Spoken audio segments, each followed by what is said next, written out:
Hello, everyone, and welcome to this first episode of the podcast Conductor in Sweatpants.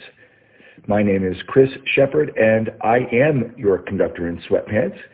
And in this short introduction, I just wanted to tell you a little bit about the genesis of this project and all that we look forward to doing with you.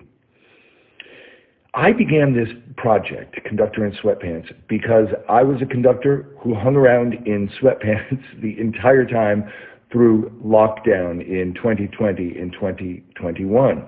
And I wanted to stay in touch with my wonderful singers in the Masterwork Chorus in New Jersey, in the Worcester Chorus in Massachusetts, and Choral, a professional choir in Hartford, Connecticut. And so I would sit down at my piano and I would take a different major choral work each time and just talk a little bit about it.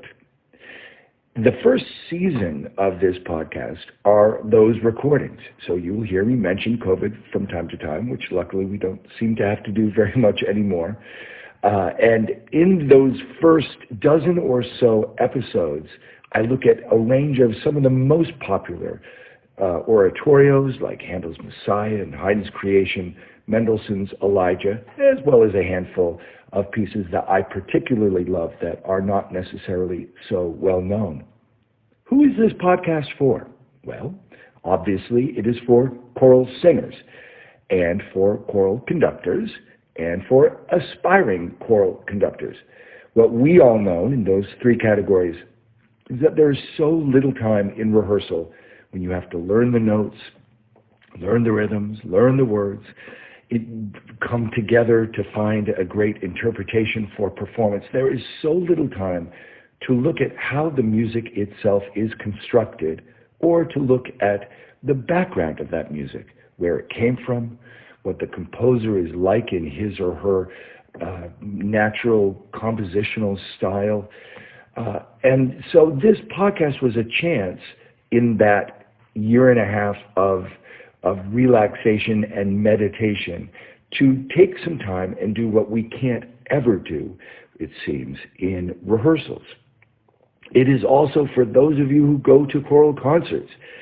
These episodes are designed almost like a pre-concert lecture, something that you can listen to before going to the concert, or even if you loved a performance, to listen to it after the concert and get a little glimpse into the mind of the composer. So often in my career as a conductor, I have heard particularly adults say that they wish that they had learned more about music when they were growing up. They wish they had taken piano lessons or voice lessons or music theory. To my mind, it's never too late. And so what I do as I examine these different works is to introduce you, many of you will know some of these things, but if you don't, to introduce you in a really obvious and fairly simple way to the mechanics of composition.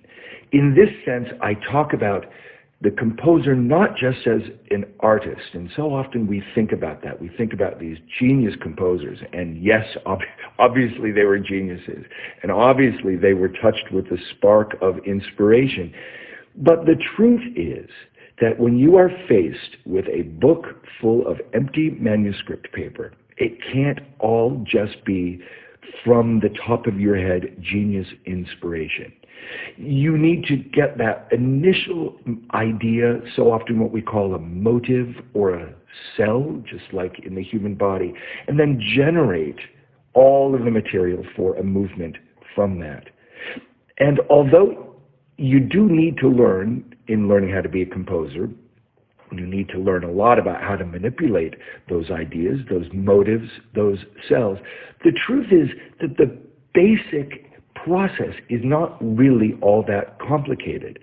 So I return to this little list that is sitting right here next to me on my piano. I return to it every time I record one of these.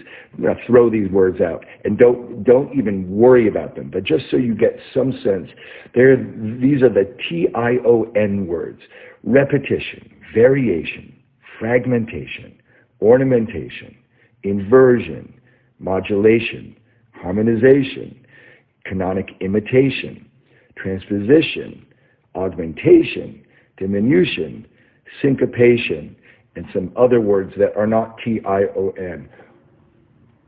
All of those words are understandable. All of those words make sense to you because you listen to music. And so when you hear the little examples that I give when I deconstruct and decipher these pieces, you will, by the end of this, have a really good understanding of the basic way in which composers work, not just as artists, but as artisans, as craftsmen and craftswomen, because that is actually what makes it possible to write a 2-hour piece. Because if everything was just pure off the top of your head, genius inspiration, it would never hold together, and it would take so much longer as you are waiting for that spark to ignite. So come along on this journey. Join your Conductor in Sweatpants, first through this first season that was recorded very simply at home on a piano that was not always in tune, because we couldn't get a piano tuner out here. You will get a good laugh at the times when I sing. I'm not a great singer. I'm a pianist. But I think that what you will get from this is a real sense of informality, that I have let you come into my home to share this beautiful music. And then in the future, in new seasons, we'll be able to incorporate different singers. I might be able to interview some other conductors or composers. So enjoy this first season, and I look forward to the seasons that we have ahead together. Again, I am your Conductor in Sweatpants, Chris Shepard, and I will talk to you next time.